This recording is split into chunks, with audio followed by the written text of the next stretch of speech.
Chapter 9. The smell of scorched metal and coolant lingered in the hangar as Davin leaned back against his rig, wiping down his helmet with a well-worn rag. What had begun as a ragtag team of rookies had solidified into something real. 5 straight wins. They weren't just scraping by anymore. They were a threat, and everyone in Ironspire knew it. Their small victories had built momentum. The team moved with an easy rhythm now. Cade's quiet pride in her squad showed in the way she gave fewer orders and more approving nods. Jax had grown even louder, swaggering through the hangar like he owned the place, spinning wild tales of their glory. 5 in a row, Jax crowed, reclining against his battered rig.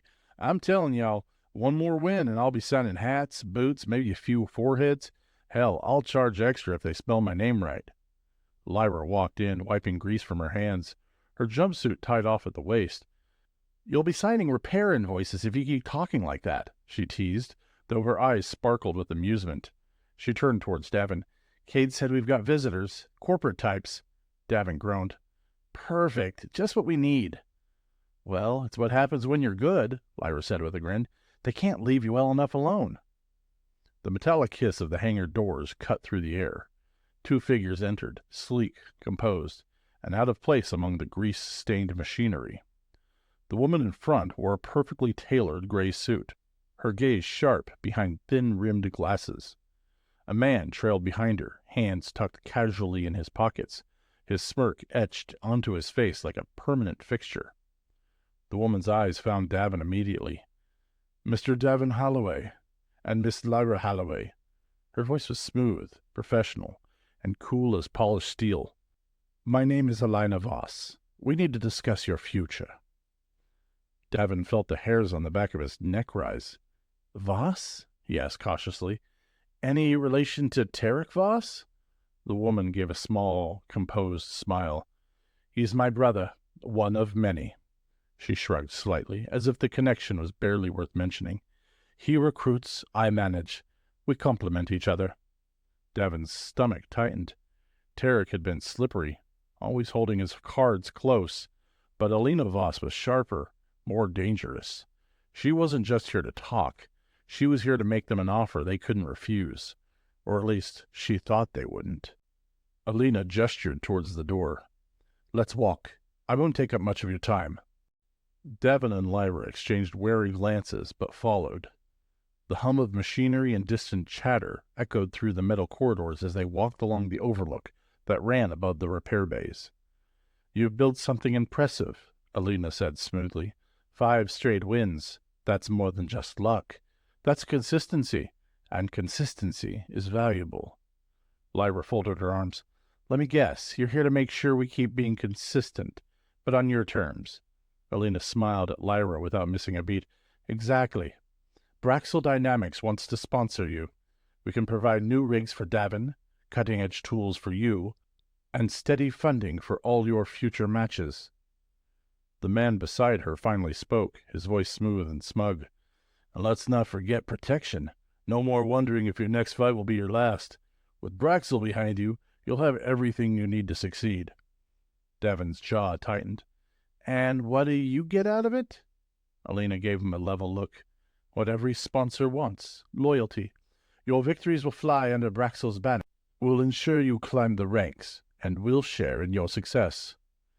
And if we say no? Lyra asked, her voice calm, but laced with suspicion. Elena's smile never faltered. Then you continue as freelancers. But make no mistake, freelancers are vulnerable. The arena is dangerous enough. Out there, without allies, you'll find out just how lonely it gets. The man beside her chuckled softly. Freelancers disappear all the time. Davin felt the weight of the offer settle like iron in his chest. Braxel was offering them everything they'd wanted. Security, better gear, protection from the ruthless world of Ironspire. But he knew it wouldn't come without a cost. Every victory would belong to Braxel. Every move would be dictated by their agenda. Lyra leaned in close, her voice low and urgent. This is a leash, Dav. A shiny one, but it's still a leash. Once we're in, we won't get back out. Davin exhaled slowly, knowing she was right. They hadn't fought this hard just to become someone else's property. Independence was dangerous, but it was still theirs. Alina waited, her expression patient and calm, as if she already knew how the conversation would end. "Independence sounds noble," she said softly, "but it won't keep you alive.